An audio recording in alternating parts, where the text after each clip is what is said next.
नमस्कार साथियों, मैं उमेश कुमार आप सभी का हमारे इस द्रोणा पीसीएस के यूट्यूब प्लेटफॉर्म पर स्वागत करता हूं। मैं आशा करता हूं आप सब ठीक होंगे, अच्छी तरह से तैयारी कर रहे होंगे। हम बात कर रहे थे भारतीय राज्य व्यवस्था की।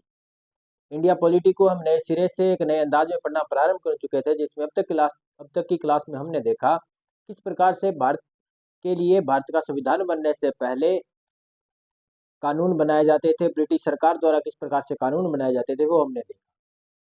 कैबिनेट मिशन के बारे में देखा, रेगुलेटिंग एक्ट्स के बारे में देखा, चार्टर एक्ट्स के बारे में देखा। फिर हमने देखा भारतीय स्वतंत्रता अधिनियम जिसके तहत हमें स्वतंत्रता मिली।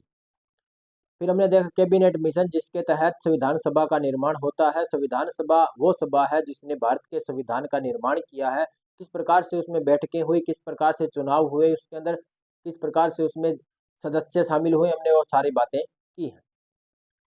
उसके बाद हमने देखा भारतीय संविधान की उद्देशिका के बारे में, प्रेम्बल ऑफ इंडियन कॉन्स्टिट्यूशन के बारे में हमने देखा। भारतीय संविधान की प्रस्तावना को हमने देखा, उसमें कौन कौन से शब्द कहाँ कहाँ से जोड़े गए हैं, उन शब्दों का क्या अर्थ है, क्या मतलब है, उन सब के बारे में हमने देखा। फिर हमने प्रारंभ किया था भारतीय संविधान को, और भारतीय संविधान का भाग 1 हमने देखा, और उसके बाद हमने बीच में अलग मोड़ लेकर के हमने प्रारंभ किया था भारतीय संविधान का। संविधान संशोधन किस प्रकार से किया जाता है, संशोधन किस प्रकार से किया जाता है, उसके बारे में हमने देखा। तो हमारा टॉपिक चल रहा था भारतीय संविधान का संशोधन, यानी कि संविधान संशोधन को हम पढ़ना प्रारंभ कर चुके थे। पिछली क्लास यदि आपने नहीं देखी है तो हमारे द्रोणा पीसीएस के यूट्यूब प्लेटफॉर्म में जा करके आप प्लेलिस्ट सर्च कर सकते हैं, इंडियन पॉलिटी बाई उमेश लाडूणा, भारतीय राज्य व्यवस्था बाई उमेश लाडूणा आप देख सकते हैं, और उसके अंदर वो सारी पिछली वीडियो अपलोडेड है, और आपको इसका लिंक आपको डिस्क्रिप्शन में भी मिल जाएगा। शुरू करते हैं भारतीय संविधान के संविधान संशोधन की प्रक्रिया को, और पिछली क्लास में हमने इसके बारे में कुछ पढ़ा है, आगे और उसके बारे में और देखते हैं। तो हम देख रहे थे संविधान संशोधन।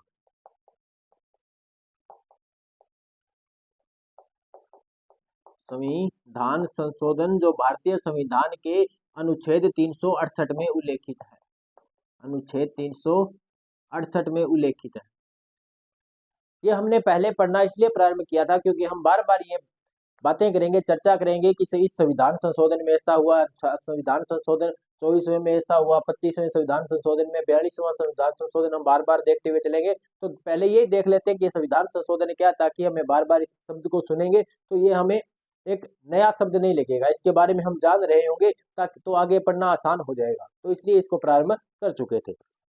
हमने देखा ये जो संविधान संशोधन की प्रक्रिया है, जो सीधी संविधान संशोधन की प्रक्रिया, उसको हम 3 भागों में बांट के देखते हैं कि भारत के अंदर संविधान संशोधन 3 प्रकार से किया जाता है। किस प्रकार से किया जाता है हमने वैसे पिछली क्लास में इसको देख लिया था, एक बार रिवाइज के तौर पर और देख लेते हैं। एक हम देखते हैं सामान्य बहुमत, सामान्य बहुमत। एक हम देखते हैं विशेष बहुमत, विशेष बहुमत। और एक हम देखते हैं विशेष बहुमत के साथ, विशेष बहुमत के साथ आधे राज्यों का अनुमोदन, आधे राज्यों का अनुमोदन।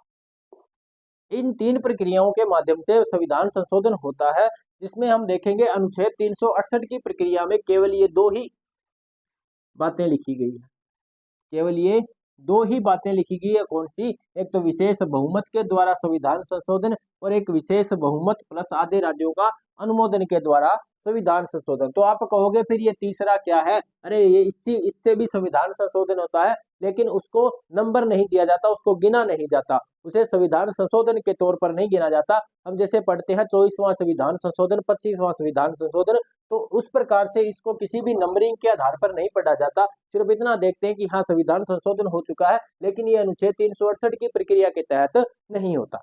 ये बिल्कुल सीधी सी बात है, सिंपल सी कहानी है इसकी, ज्यादा इसमें कोई घुमावदार बातें नहीं है। सामान्य बहुमत का मतलब यही है कि जितने लोग संसद के अंदर बैठे हैं, जैसे ये संसद है, और इस संसद के अंदर जितने लोग बैठे हैं, इसके अंदर संसद के अंदर जो बैठे हैं, और इनका क्या पूरा होना चाहिए? तो कोरम पूरा होना चाहिए। कोरम हमने देखा था कितना होता है, 1/10वां भाग, 10वां भाग जिसे हम कह सकते हैं 10%। कुल सदस्य संख्या का कितना? 10% यदि संसद में सदस्य बैठे हैं तो संसद की कार्यवाही प्रारंभ होती है, अन्यथा संसद की कार्यवाही प्रारंभ नहीं होती। तो संसद की कार्यवाही प्रारंभ करने के लिए जो न्यूनतम सदस्य संख्या है उसे ही क्या कहते हैं, हम कोरम कहते हैं। और वो क्या निर्धारित की गई है, 1/10वां भाग निर्धारित की गई है। अब संसद का कोरम पूरा हो गया। जैसे हमें बात करते हैं 543 सीटें हैं, 543 सीटें हैं लोकसभा के अंदर। लोकसभा में 543 सीटें हैं और इसका जो 10% निकालेंगे, 1/10वां भाग यदि हम निकालेंगे तो लगभग निकलेगा कितना, 55 निकलेगा। तो यदि 55 सदस्य यदि देखे, मानो अब इसमें 60 सदस्य आ चुके हैं संसद में, आज कितने सदस्य शामिल हो चुके हैं, 60 सदस्य आ चुके हैं, बाकी और सदस्य किसी भी कारणवश नहीं पहुंच पाए हैं। तो 60 सदस्य यदि संसद में पहुंचे तो संसद की कार्यवाही प्रारंभ हो जाएगी। यदि 55 से कम है तो सदन की कार्यवाही प्रारंभ नहीं होगी। हमने देखा कि 60 सदस्य यहाँ पे आ चुके हैं। 60 सदस्य यदि आ चुके हैं तो अब हमें इनका क्या चाहिए, तो हमें इनका बहुमत चाहिएगा। क्या चाहिएगा, इन 60 सदस्यों का बहुमत। सदन में कोरम उपस्थित होने के बाद उपस्थित सदस्यों का बहुमत, इन उपस्थित सदस्यों का क्या होना चाहिए, बहुमत होना चाहिए। यदि इन सबका बहुमत मिल जाए, बहुमत का मतलब क्या होता है, इसको 2 से डिवाइड कर देते हैं, 60/2, और इसमें कितने जोड़ने हैं, बाद में 1 जोड़ देना है। कितना जोड़ देना है जी, 1 जोड़ देना। तो 60/2 कितना हो जाएगा, 30 हो जाएगा, और 30 + 1। जैसे यदि 31 सदस्यों ने सहमति प्रदान कर दी है किसी भी विधेयक पर, यदि कोई संविधान संशोधन विधेयक इसके अंदर आया हुआ है, संविधान संशोधन विधेयक की क्यों, कोई और भी विधेयक यदि इसके अंदर पहुंचा है, बिल पहुंचा है पारित होने के लिए, तो उसको पारित होने के लिए बहुमत चाहिएगा। और बहुमत इसी प्रकार से निकालते हैं, जैसे यहाँ पे सदस्य संख्या है या मतदान करने वाले लोगों की संख्या बटा में 2, और उसमें कितने जोड़ देने हैं, 1 जोड़ देना है बाद में। देखो इसका आंसर कितना निकला, 30 + 1 31 निकला। यदि 31 लोगों ने इसके समर्थन में यदि अपनी सहमति दे दी तो ये पास हो जाएगा। ये जो विधेयक आया है ये पारित माना जाएगा। क्या माना जाएगा जी, पारित माना जाएगा। और यहाँ से ये किसके पास जाएगा, राष्ट्रपति के पास जाएगा। राष्ट्रपति के पास जाएगा, और राष्ट्रपति ने यदि इसको सहमति प्रदान कर दी तो ये कानून बन जाएगा। क्या बन जाएगा, यदि कोई और विधेयक है तो वो कानून बन जाएगा, यदि संविधान संशोधन विधेयक है तो वो संविधान संशोधन माना जाएगा। तो इस प्रकार से ये बातें होती है। किसी बातें हैं, तो ये तो है सामान्य बहुमत की बातें। इस प्रकार होता है संविधान में सामान्य बहुमत के तहत संशोधन। अब बात करते हैं कि विशेष बहुमत क्या होता है। बातें इसी में देखते हुए चलेंगे कि 60 सदस्य तो आए हुए हैं, उनका तो बहुमत 31 निकलता है। अब इसके अंदर बात विशेष बहुमत में तो ये होती है कि जो उपस्थित सदस्यों का भी बहुमत होना चाहिए। जैसे 60 सदस्य है तो इसमें से इनका बहुमत होना चाहिए, मतलब कम से कम 31 तो सहमति होनी ही चाहिए। 31 सदस्यों की सहमति होनी चाहिए। उसके बाद यदि इनमें से वोट देते हैं 40 व्यक्ति इनमें वोट देते हैं, और 20 सदस्य कहते हैं जी हम तो इसमें अपना वोट नहीं देंगे, अपना मत नहीं देंगे, हम इससे किनारे पर रहेंगे, हम इसके अंदर बिल्कुल भी दखलंदाजी नहीं करने वाले हैं। तो यदि 40 लोगों ने वोट दिया है, 40 लोगों ने क्या किया, मत दिया है, तो मत देने वाले सदस्यों का भी बहुमत होना चाहिए। मतलब इसका बहुमत कितना हो जाएगा, 40/2, और इन सब में कितना जोड़ना है, 1 जोड़ना है। तो 40/2 मतलब कितना, 20 + 1 यानी कि 21। तो कम से कम 21 लोगों, 40 लोगों ने यदि वोट दिया है, उनमें से 21 लोगों का क्या होना चाहिए, बहुमत होना चाहिए। 21 लोगों की सहमति इस विधेयक पर होनी चाहिए, तभी ये माना जाएगा। अभी तो इसमें 2 ही प्रक्रिया फॉलो हुई है। क्या क्या फॉलो हुई है, एक तो उपस्थित सदस्यों का बहुमत मिला है, और मतदान करने वाले सदस्यों का भी बहुमत मिल गया। अब इसके साथ विशेष बहुमत में और क्या होता है, सदन के कुल सदस्य संख्या की, सदन के कुल सदस्यों की, सदन में कुल कितने सदस्य हैं, लोकसभा में है तो हमें पता है कि कितने सदस्य हैं जी, 543 सदस्य हैं। तो इन 543 सदस्यों का भी क्या होना चाहिए, बहुमत होना चाहिए। इनका बहुमत भी उसी प्रकार से निकालेंगे, जैसे 543 में यदि 1 जोड़ दिया जाए तो बनेगा 544, और 544 में जब 2 का भाग देंगे तो कितना हो जाएगा, 27, 2 यानी कि 272 हो जाएगा। कितना हो जाएगी, 272। तो कम से कम 272 लोगों का भी क्या होना चाहिए जी, सहमति होनी चाहिए। 272 लोगों की भी सहमति होनी चाहिए उस विधेयक के पक्ष में, तब वो विशेष बहुमत के माध्यम से संविधान में संशोधन होता है। यदि कोई और बिल है, संशोधन विधेयक के अलावा कोई विधेयक है, तो वो कोई और कानून बन जाएगा। वो भी इसी प्रकार से पारित होता है जब बात आती है विशेष बहुमत की। सामान्य बहुमत में तो केवल उपस्थित सदस्यों का बहुमत होना चाहिए। विशेष बहुमत में उपस्थित एवं मतदान करने वाले सदस्यों का बहुमत एवं सदन की कुल सदस्य संख्या का भी बहुमत होना चाहिए। तो इस प्रकार से विशेष बहुमत। अब बात आती है विशेष बहुमत प्लस आधे राज्यों का अनुमोदन, ये क्या कहानी है जी। देखो वैसे तो हमने इन सब के बारे में पीछे चर्चा डिटेल से कर चुके हैं, लेकिन एक बार और रिवाइज के तौर पर इनको देख लेते हैं। तो जब बात आती है विशेष बहुमत की, तो विशेष बहुमत से जो विधेयक पारित हो चुका है, अब कुछ ऐसे प्रावधान है, हमने वो प्रावधान भी देखे हैं कि विशेष बहुमत और आधे राज्यों के अनुमोदन से कौन कौन से प्रावधानों में संशोधन किया जाता है। तो जब उन प्रावधानों में संशोधन करना है, तो विशेष बहुमत जो प्रक्रिया अभी हमने देखी उसके तहत उसको पारित होना होगा, और जब वो सदन से पारित हो जाएगा तब भेजा जाएगा राज्यों के पास। राज्यों के पास भेजा जाएगा, सभी राज्यों के विधानमंडल में भेजा जाएगा, और वहां से उनको भी पारित होना चाहिए। मतलब क्या होना चाहिए, अनुमोदन मिलना चाहिए, उनको सहमति मिलनी चाहिए। कितने, जैसे अपने भारत के अंदर कितने राज्य हैं, 28 राज्य है, तो 28 राज्यों के में आधे राज्यों का मतलब कितना हो गया, तो कम से कम 14 राज्यों का क्या होना चाहिए जी, सहमति होनी चाहिए, उनका अनुमोदन मिल जाना चाहिए। तब वो विधेयक क्या हो जाएगा, पारित हो जाएगा, तब विधेयक पारित होगा। यदि इनका अनुमोदन नहीं मिलता है तो वो संशोधन नहीं माना जाता। अब ये राज्य अनुमोदन दे न दे, ये उन राज्यों की ऊपर डिपेंड करता है, वो बाध्य नहीं है कि उनको अनुमोदन देना ही पड़ेगा, वो चाहे तो अनुमोदन दे चाहे तो न दे। लेकिन यदि पारित होना है तो कम से कम तो आधे राज्यों का अनुमोदन मिलना चाहिए, मतलब 14 राज्यों का तो अनुमोदन मिलना ही चाहिए, तब वो जाके संविधान संशोधन विधेयक है जो पारित होगा। अब यहाँ से पारित होने के बाद जाएगा राष्ट्रपति के पास, और राष्ट्रपति जी इसको पारित लागू कर दे, इस पे अपने हस्ताक्षर कर दे, तो ये संविधान संशोधन माना जाएगा। तो इस प्रकार से ये कहानी किसकी होती है जी, संविधान संशोधन की। ये कुछ प्रक्रियाएं हैं जिनके बारे में हमने पिछली क्लास में भी देखा, आज भी देख लिया। अब इसके बाद हम देखेंगे एक प्रसिद्ध वाद, संविधान संशोधन विधेयक को लेकर के सुप्रीम कोर्ट के अंदर एक मामला आया था। 1973 के अंदर, जो बहुत ही फेमस है, बहुत ही प्रसिद्ध वाद है, उसके बारे में देखेंगे। उसके बाद एक अलग ही प्रक्रिया प्रारंभ हो चुकी थी, जिसमें कुछ और प्रावधान के बारे में हम चर्चा करने वाले हैं। एक और नए सिद्धांत के बारे में चर्चा करेंगे, जिसे कहते हैं आधारभूत संरचना का सिद्धांत। तो वो आज सिद्धांत भी आज हम देखने वाले हैं। तो इसका भी आप स्क्रीनशॉट ले सकते हो। बाकी ये देखो आपने समझ लिया होगा, यदि नहीं सब आपको समझ में आया तो इस वीडियो को एक बार और देख लेना, आपको अच्छी तरह से समझ में आ जाएगा। तो हम जब देखते हैं आगे, एक वो प्रसिद्ध वाद जो है उसके बारे में चर्चा कर लेते हैं। वहां से बार बार क्वेश्चन पूछा जाता है। ऐतिहासिक वाद है, ऐतिहासिक मामला है, बहुत ही प्रसिद्ध है, और यूपीएससी का तो बहुत ही फेमस क्वेश्चन है वो। यूपीएससी का बहुत ही प्रसिद्ध क्वेश्चन है, यूपीएससी बार बार पूछती है। यूपीएससी का बड़ा पसंदीदा क्वेश्चन बनता है, वहां से टॉपिक बड़ा पसंदीदा है यूपीएससी का, बार बार क्वेश्चन पूछती है वहां से। स्टेट पीएससी में भी बार बार वहां से क्वेश्चन आ चुके हैं। तो देखते हैं कौन सा वाद है। तो संविधान संशोधन के से संबंधित वाद है, उसके बारे में देख लेते हैं। 1973 का वाद है। वाद आया था केशवानंद भारती बनाम केरल राज्य के नाम से। ये जो वाद है पहले केरल राज्य में आया था, उसके बाद सुप्रीम कोर्ट तक पहुंचा, और सुप्रीम कोर्ट के बाद में इसमें क्या कहानियां हुई वो आज इस सेशन में हम देखने वाले हैं। तो लिख लो साथ साथ में, केशवानंद भारती बनाम केरल राज्य।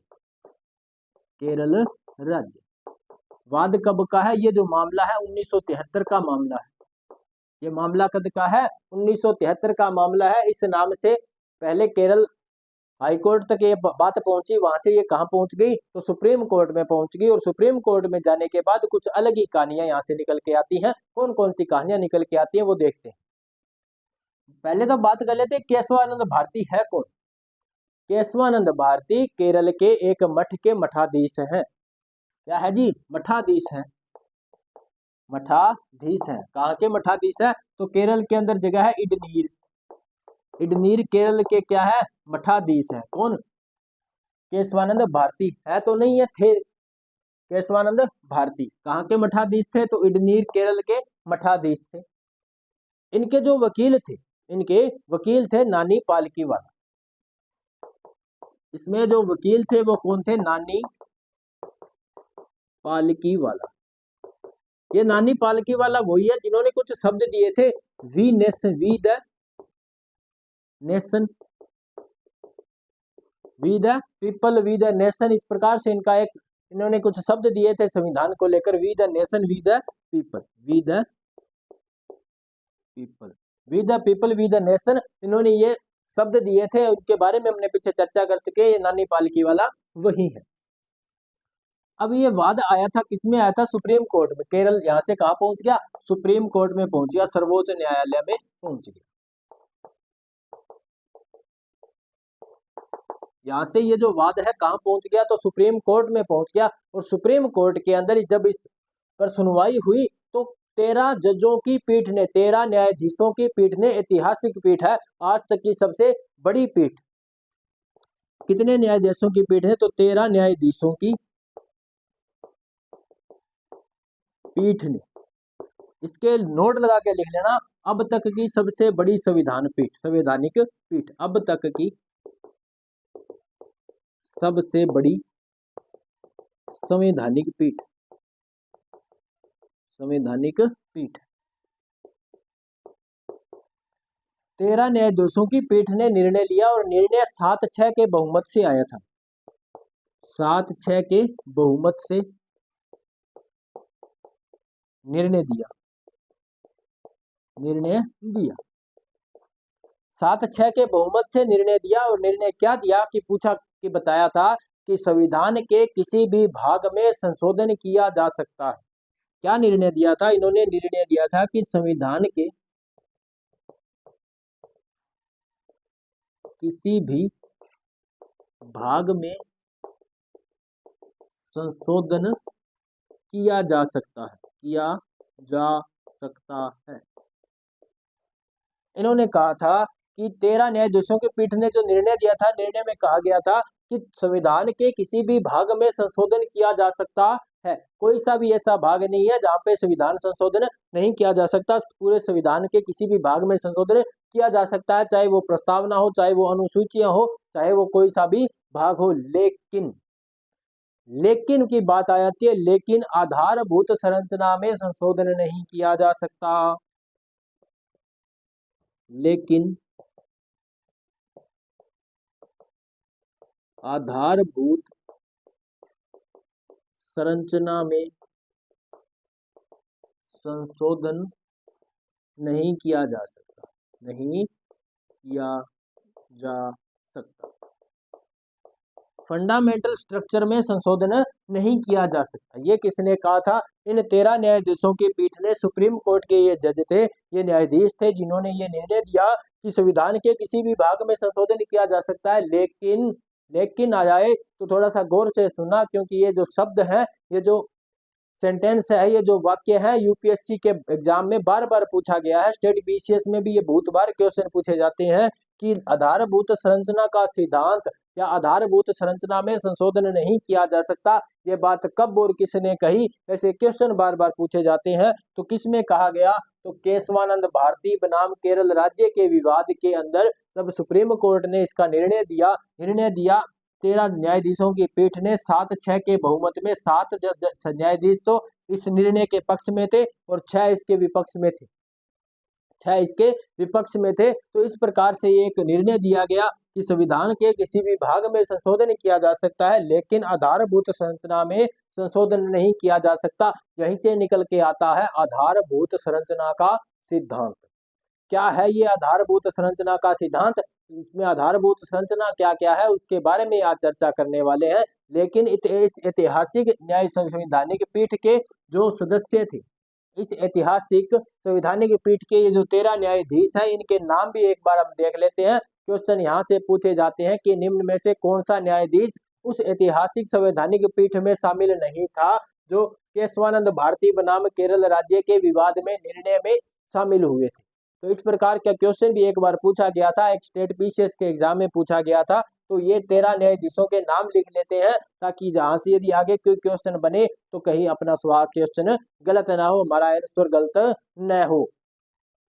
तो इसको आपने लिख लिया होगा, समझ भी गए होंगे बात क्या थी, कहां से निकल के आता आधारभूत संरचना का सिद्धांत। उसके बारे में हम देखते हैं, ये 13 न्यायाधीश कौन कौन है, उनके नाम भी देख लेते हैं। तो शुरू करते हैं इनके नामों के बारे में। तो एक बार इसको आप लिख लीजिए, स्क्रीनशॉट आप इसका ले लीजिए। और अब देखते हैं हम इन 13 न्यायाधीशों के नाम क्या है, वो सदस्य कौन कौन है जो इस ऐतिहासिक पीठ के अंदर अब तक की सबसे बड़ी संवैधानिक पीठ में शामिल हुए हैं। तो उनके नाम देख लेते हैं कौन कौन।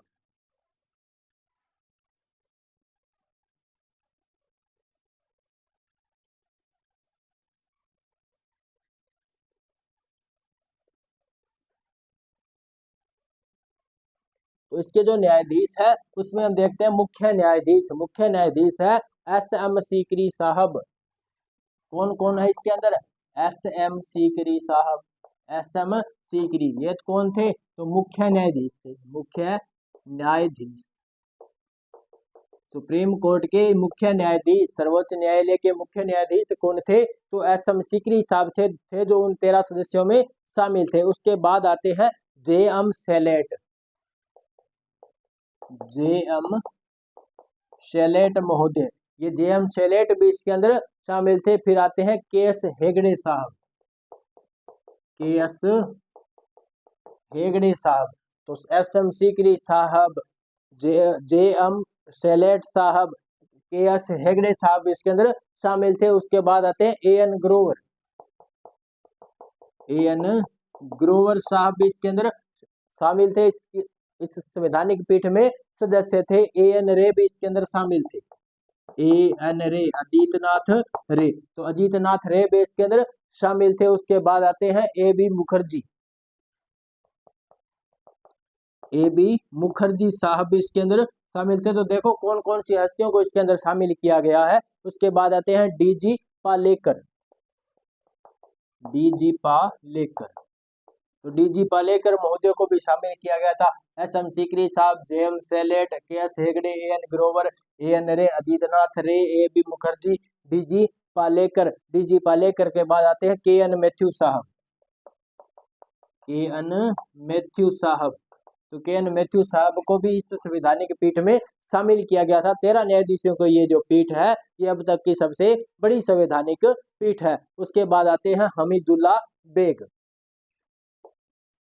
हमीदुल्ला बेग, तो हमीदुल्ला बेग भी इसके अंदर शामिल थे। एक और व्यक्ति ए.एन. द्विवेदी साहब भी, ए.एन. द्विवेदी साहब भी इसके अंदर शामिल थे। तो A M. Dwivedi, Hamidullah Beg, D G. Palekar, K N. Mathew, A B. Mukherjee, A N. Ray, A N. Grover, K S. Hegde, J M. Shelat, S M. Sikri. उसके बाद आते हैं वाई.वी. चंद्रचूड़, वाई.वी. चंद्रचूड़ साहब भी इसके अंदर शामिल थे। ये भी उस वक्त न्यायाधीश थे, सुप्रीम कोर्ट के न्यायाधीश थे। उसके बाद आते हैं जगमोहन रेड्डी, जगमोहन रेड्डी साहब भी उसमें शामिल थे। एक और व्यक्ति आते हैं एच.आर. खन्ना साहब, एच.आर. खन्ना।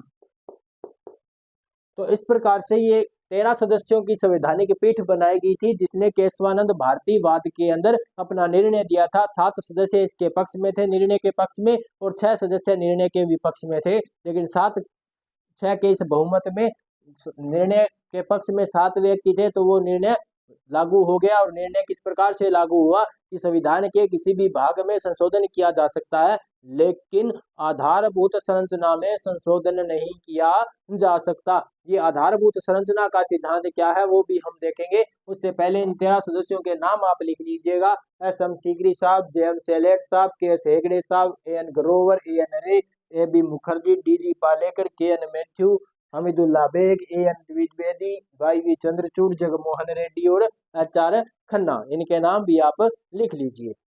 ये नाम आपने लिख लिए होंगे, वरना इसका स्क्रीनशॉट भी आप ले सकते हो। और अब देखते हैं आगे कि आधारभूत संरचना क्या है, आधारभूत संरचना का सिद्धांत क्या है, वो भी हम एक बार देख लेते हैं। कब और कहां से आया आधारभूत संरचना का सिद्धांत, क्वेश्चन बार बार पूछा जाता है, वो भी हम इसमें देखते हैं।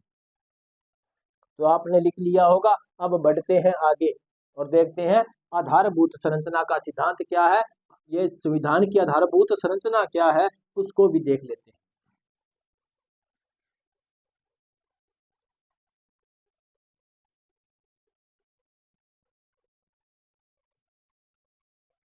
तो देखते हैं आधारभूत संरचना का सिद्धांत।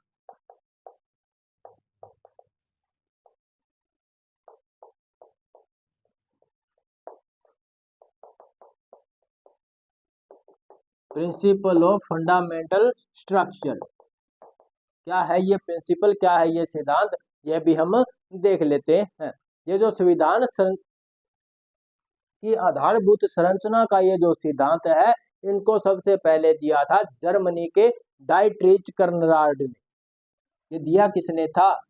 तो जर्मनी के डाइट्रिच कर्नराड ने तो ये है हिडलबर्ग विश्वविद्यालय, हिडलबर्ग विश्वविद्यालय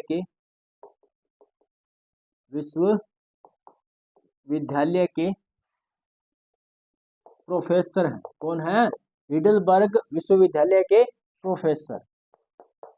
तो जर्मनी के जो डाइट्रिच महोदय हैं, डाइट्रिच कर्नराड महोदय है, हिडलबर्ग विश्वविद्यालय के क्या थे? प्रोफेसर थे। तो इन्होंने 1965 के अंदर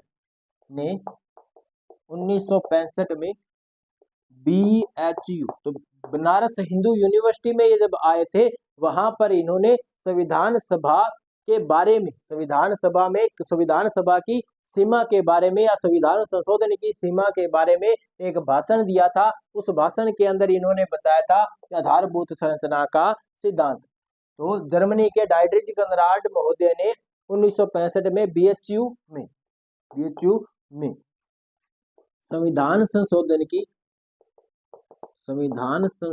की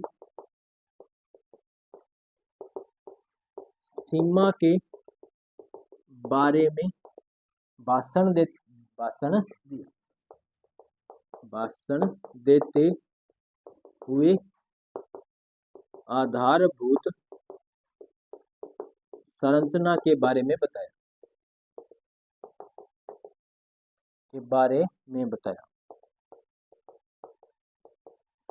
ये जो आधारभूत संरचना का सिद्धांत है, दिया किसने था? तो जर्मनी के डाइट्रिच महोदय ने, हिडलबर्ग विश्वविद्यालय के ये प्रोफेसर रहे हैं, और इन्होंने 1965 के अंदर BHU में संविधान संशोधन की सीमा के बारे में बताते हुए इस आधारभूत संरचना के बारे में बताया था। ये जो आधारभूत संरचना का ये जो शब्द है, ऐसा कोई भी शब्द संविधान में उल्लेखित नहीं है। तो ये भी बात हम लिख लेते हैं, नोट करके लिखते हैं कि आधारभूत संरचना जैसा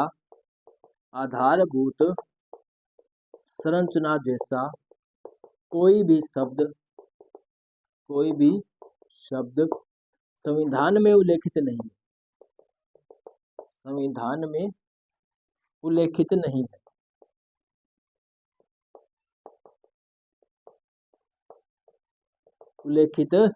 लेकिन इनको बताया था, किन्होंने बताया था? तो जर्मनी के डाइट्रिच कर्नराड महोदय ने बताया था।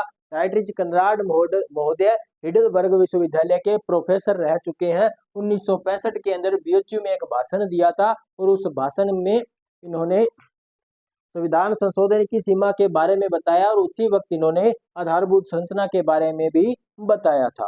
तो ये आपने लिख लिया होगा, बात समझ में आ गई होगी। अब बढ़ते हैं आगे। ये आधारभूत संरचना क्या है, किन्हें हम आधारभूत संरचना कहते हैं? तो वो हम कुछ शब्द लिख लेते हैं जो आधारभूत संरचना के अंदर आते हैं, तो वो हम इसमें देख लेते हैं। इसके बाद ये आपने लिख लिया होगा, स्क्रीनशॉट आप इसका ले सकते हो। अब देखते हैं आधारभूत संरचना क्या है, वो देख लेते हैं। किन्हें हम संविधान की आधारभूत संरचना कहते हैं? कौन कौन से शब्द हैं जो संविधान की आधारभूत संरचना में शामिल होते हैं, वो देख लेते हैं। तो संविधान की जो आधारभूत संरचना है, इसके अंदर शामिल होता है विधि का शासन। जैसे तो संविधान बनाने का जो लक्ष्य क्या रहा है, किस लक्ष्य को लेकर के संविधान का निर्माण किया गया था, किन किन चीजों को उसमें शामिल किया गया था, उन चीजों को कहते हैं संविधान की आधारभूत संरचना। तो वो शब्द कौन कौन से, जिसमें हम देखते हैं कि विधि का शासन शब्द है कुछ, जैसे विधि का शासन, कि भारत में जो शासन है वो कैसा होना चाहिए? विधि का शासन, एक कानून का शासन होना चाहिए। इस शब्द में किसी भी प्रकार का संशोधन नहीं किया जा सकता। ऐसा नहीं है कि विधि की शासन के जगह हम लिख सकते, जैसे लिख दें राजवंशीय शासन, ऐसा शब्द इसमें नहीं लिखा जा सकता। इसमें जैसे हम देखते हैं संसदीय शासन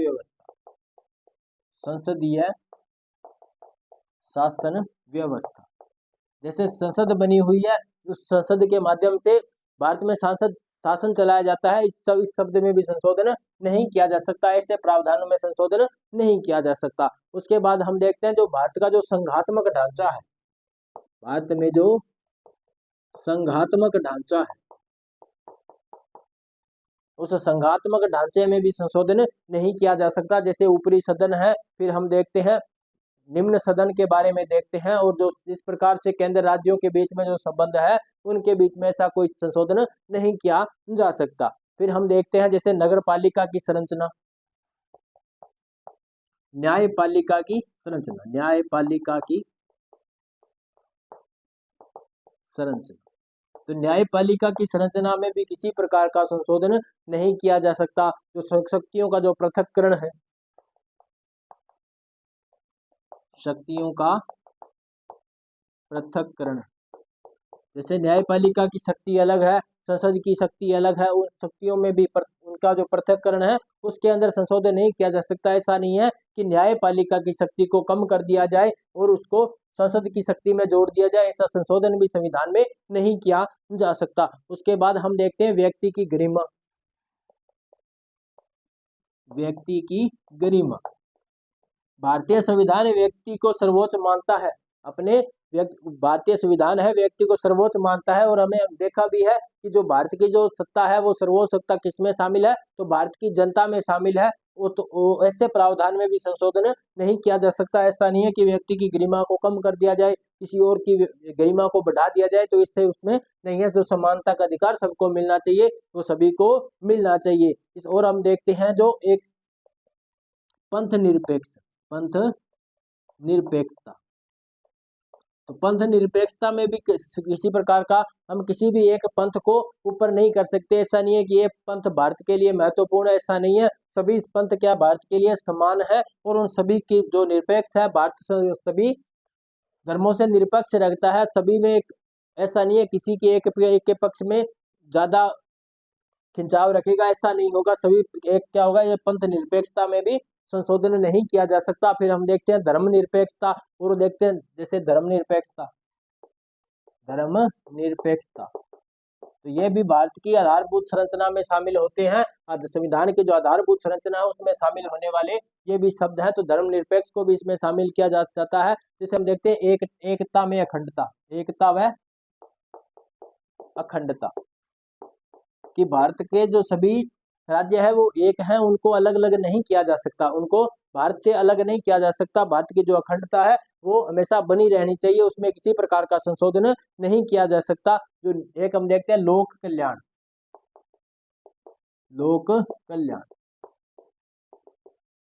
जैसे हम देखते हैं भारत की प्रस्तावना में लिखा है समाजवादी शब्द, यानी कि सभी समाज को एक साथ लेकर के चलता है। लोक कल्याण उनका होना चाहिए। जैसे हम देखते हैं लोक कल्याण में हम क्या देखते हैं, जैसे हम कई बार देखते हैं, आप कभी रेलवे स्टेशन गए हो, तो रेलवे स्टेशन में देखो हम देखते हैं, यदि हम लोक कल्याण शब्द को हटा दिया जाए, लोक कल्याण के बारे में न देखा जाए, तो देखो बहुत सी योजनाएं चलती हैं जो कुछ ऐसे है जो गरीबी रेखा से नीचे जीवन यापन कर रहे हैं, उन लोगों के लिए बहुत सी योजनाएं चलाई जाती है, उनको मुफ्त में बहुत सी सुविधाएं उपलब्ध करवाई जाती है। तो ये सारी चीजें आती है लोक कल्याण में अंदर। यदि लोक कल्याण शब्द में यदि संशोधन कर दिया जाए तो उन तक वो सुविधाएं नहीं पहुंच पाती, जैसे हम पूंजीवादी देशों में देखते हैं। जैसे आप यदि रेलवे स्टेशन पे गए, हमने वहां पे दो जगह पानी को देखा। एक पानी में एक तो है जो सार्वजनिक टंकी बनी हुई है, सार्वजनिक नल बना हुआ है जहाँ से हम पानी पीते हैं। तो ऐसा तो नहीं है वहां पे जाकर के हम कोई पैसा देते हैं, ऐसा तो नहीं होता, सभी वहां पे पानी पी सकते हैं। ये है लोक कल्याण। क्या है ये? लोक कल्याण है। एक हम देखते हैं एक दुकान बनी हुई है, उसके अंदर बोतलों में पानी भरा हुआ है। अब ऐसा तो नहीं है सभी जाकर के बोतल ले लेंगे और पानी पी लेंगे, ऐसा नहीं हो सकता। जो इसमें पैसा देगा वही पानी लेगा। ये है पूंजीवादी, ये पूंजीवादी है और ये समाजवादी है। और भारत के अंदर इन दोनों को समानता दी गई है। लोक कल्याण में भी वहां पे एक नल लगा हुआ है, वहां से भी पानी पी सकते हो, और आप इन दुकानों से पानी लेकर भी पी सकते हो। यदि आप इतने सामर्थ्यवान हो कि ये पानी आप पैसा दे करके खरीद सकते हो, तो अब इसको खरीद सकते हो। और यदि आप में ऐसा इतनी सामर्थ्य नहीं है, यदि आप इस सार्वजनिक नल का पानी पीना चाहते हो तो भी पी सकते हो, वहां पे आपको बिल्कुल भी पैसा नहीं दिया जाएगा। तो ये एक छोटा सा उदाहरण था किसके बारे में, तो लोक कल्याण के बारे में। तो ये है लोक कल्याण। तो इसमें भी किसी प्रकार का संशोधन नहीं किया जा सकता, ये संविधान की आधारभूत संरचना में आते हैं। उसके बाद हम देखते हैं निष्पक्ष चुनाव। निष्पक्ष चुनाव, जो चुनाव आयोग है वो निष्पक्ष चुनाव करवाएगा। यह भी भारत की आधारभूत संरचना में शामिल होने वाला शब्द है, तो इसके अंदर भी किसी प्रकार का संशोधन नहीं किया जा सकता। तो ये भी आप ध्यान में रख लेना। उसके बाद हम देखते हैं वयस्क मताधिकार। वयस्क मताधिकार, वयस्क लोग जो नागरिक है उनको मताधिकार प्राप्त होता है। जैसे हम देखते हैं 18 वर्ष की आयु, अभी वयस्क जो आयु कितनी है, 18 वर्ष के नागरिकों को वयस्क माना जाता है, तो इन्हें मताधिकार प्राप्त होता है। ऐसा नहीं है कि इनमें हम संशोधन कर दें, तो ये इसमें भी संशोधन नहीं किया जा सकता। हाँ, इसमें आयु के बारे में हम कम ज्यादा कर सकते हैं, लेकिन ऐसा नहीं है कि वयस्क लोगों को मताधिकार प्राप्त नहीं होगा, तो ऐसा संशोधन भी हम नहीं कर सकते। तो ये भी भारत की आधारभूत संरचना में शामिल होने वाले कुछ शब्द है। उसके बाद हम देखते हैं न्यायिक पुनरावलोकन। न्यायिक पुनरावलोकन, जुडिशियल रिव्यू को हम देखते हैं। तो जैसे कोई भी कानून जो बनाया गया है, कोई भी कानून संसद ने पारित किया, राष्ट्रपति जी ने उस पर अपने हस्ताक्षर कर दिए और वो कानून लागू हो गया, उसके बाद वो जाता है सुप्रीम कोर्ट में। किसमें जाता है, सुप्रीम कोर्ट में जाता है, न्यायपालिका के पास जाता है, और न्यायपालिका उसमें रिव्यू देखती है क्या वो कानून संविधान की आधारभूत संरचना के तहत सही है या संविधान के तहत है या नहीं। उस पे देखती है, उस पे उसका अपना रिव्यू लेती है, और यदि वो उसको सही लगता है तो उसको क्या कर देती है, लागू कर देती है, अन्यथा उस कानून को वो रद्द भी कर सकती है। तो न्यायपालिका की जो शक्ति है रिव्यू की, जुडिशियल रिव्यू की शक्ति है। और ये जो न्यायिक पुनरावलोकन जो शब्द है, ये भी भारत की संविधान की आधारभूत संरचना में शामिल होता है। इसमें भी किसी प्रकार का संशोधन नहीं किया जा सकता। फिर हम देखते हैं भारत क्या है, तो भारत गणतंत्र है। क्या है, भारत गणतंत्र है। भारत का जो सर्वोच्च मुखिया है उसको निर्वाचित किया जाता है, न कि मनोनीत किया जाता है, वो निर्वाचित होता है। तो वो क्या है, तो गणतंत्र है। तो भारत की ये जो गणतंत्रता है, ये भी आधारभूत संरचना का ही विषय है, आधारभूत संरचना का ही भाग है। तो इसमें भी संशोधन नहीं किया जा सकता। और भारत की जो संप्रभुता है, भारत कैसा है, संप्रभु देश है, संप्रभुता। तो भारत की संप्रभुता में भी किसी प्रकार का संशोधन नहीं किया जा सकता, क्योंकि ये भारत आधारभूत संरचना में शामिल होते हैं। और हमने देखा था 13 न्यायाधीशों की पीठ ने ये निर्णय दिया था कि भारत की जो संविधान में किसी भी भाग में संशोधन किया जा सकता है, लेकिन आधारभूत संरचना में संशोधन नहीं किया जा सकता। तो ये है आधारभूत संरचना, विधि का शासन, संसदीय शासन व्यवस्था, संघात्मक ढांचा, न्यायपालिका की संरचना, शक्तियों का पृथक्करण, व्यक्ति की गरिमा, पंथ निरपेक्षता, धर्मनिरपेक्षता, एकता व अखंडता, लोक कल्याण, निष्पक्ष चुनाव, वयस्क मताधिकार, न्यायिक पुनरावलोकन, गणतंत्र और संप्रभुता। तो इनमें किसी भी प्रकार का संशोधन नहीं किया जा सकता। तो आज की क्लास में हमने देखा आधारभूत संरचना के बारे में, ये शब्द कहाँ से निकल के आया, किसने ये कहा, तो इसके बारे में हमने चर्चा की। ये भी देखा था कि आधारभूत संरचना जैसा कोई भी शब्द भारतीय संविधान में शामिल नहीं है।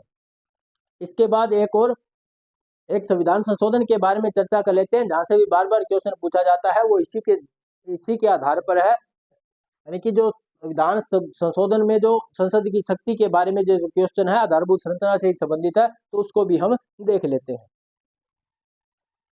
इसका स्क्रीनशॉट ले लो, यदि हमने लिख लिया तो बहुत ही अच्छा, वरना इसका स्क्रीनशॉट हमने ले लिया होगा। बढ़ते हैं आगे।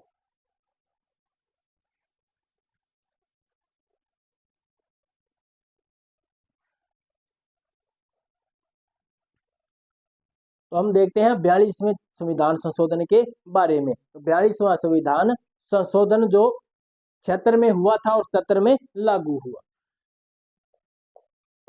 42वां संविधान संशोधन, 42वां संविधान संशोधन जिसे भारत का लघु संविधान भी कहते हैं, हुआ कब था, तो ये जो संशोधन होता है 1976 के अंदर, और लेकिन लागू होता है 1977 में। तो 1976 या 1977 इसमें कन्फ्यूजन में ना होना। 1976 में तो संशोधन हुआ था, लेकिन पारित कब हुआ था, राष्ट्रपति महोदय ने इस पे हस्ताक्षर कब किए थे, तो 1977 में किए थे। इसके अंदर क्या प्रावधान जोड़े गए थे, कुछ ऐसे प्रावधान जो आधारभूत संरचना को लेकर के हैं, क्या जोड़े गए थे। इसमें कहा गया था कि संविधान संशोधन को किसी भी न्यायालय में चुनौती नहीं दी जा सकती। इसमें क्या प्रावधान किया गया था कि संविधान संशोधन को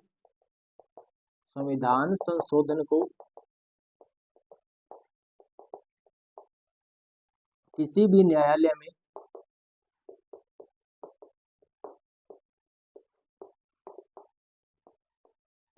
चुनौती नहीं दी जा सकती।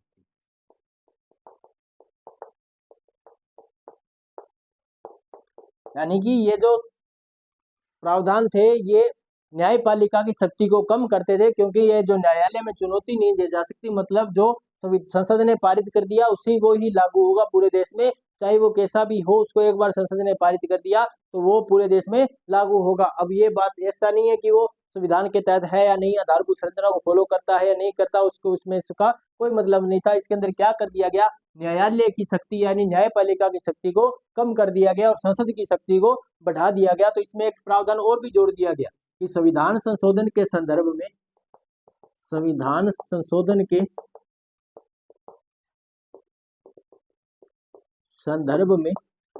संसद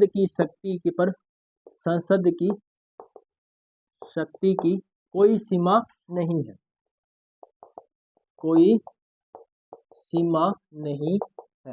यानी कि संसद संविधान के किसी भी भाग में संशोधन कर सकती है। ये बातें भी किस में आई थी, इसी 42वें संविधान संशोधन में जोड़ दी गई थी। 1976 में ये संशोधन होता है, 1977 में लागू होता है। लेकिन इसमें तो कहा गया था कि न्यायालय में चुनौती नहीं दी जा सकती, लेकिन फिर भी इसको न्यायालय में लाया गया।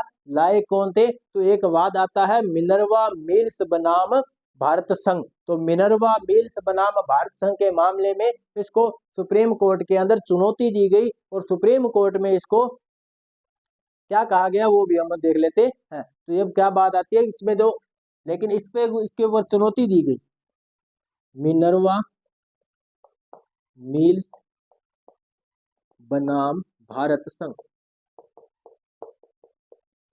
मिनर्वा मिल्स बनाम भारत संघ के इस वाद के अंदर 1980 का ये वाद है। कब का है, 1980 का ये मामला है। इसमें संविधान, इस पर न्यायालय में चुनौती दी गई, सुप्रीम कोर्ट के अंदर इसको चुनौती दी गई और यानी कि 42वें संविधान संशोधन पर चुनौती दी गई के मामले में 42वें संविधान संशोधन को तो न्यायालय में, सर्वोच्च न्यायालय में चुनौती दी गई,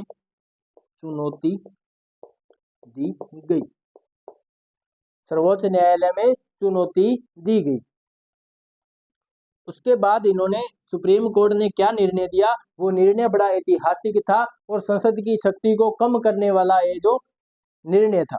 तो इसमें भी क्वेश्चन बार बार पूछे जाते हैं। आपने ये ऊपर वाला लिख लिया होगा, इसको साफ करते हैं और देखते हैं आगे।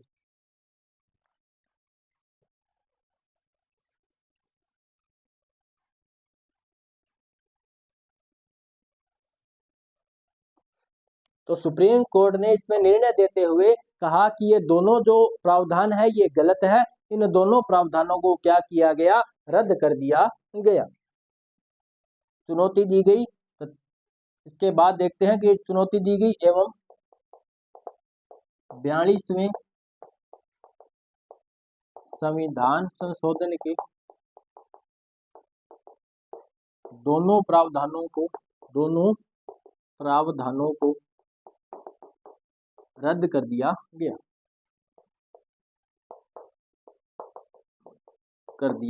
और कहा गया ये तो न्यायपालिका के कार्य में हस्तक्षेप है। न्यायपालिका इसमें बिल्कुल स्वतंत्र है, इसमें न्यायिक पुनरावलोकन के लिए, और इसने न्यायिक पुनरावलोकन की शक्ति को कम कर दिया गया।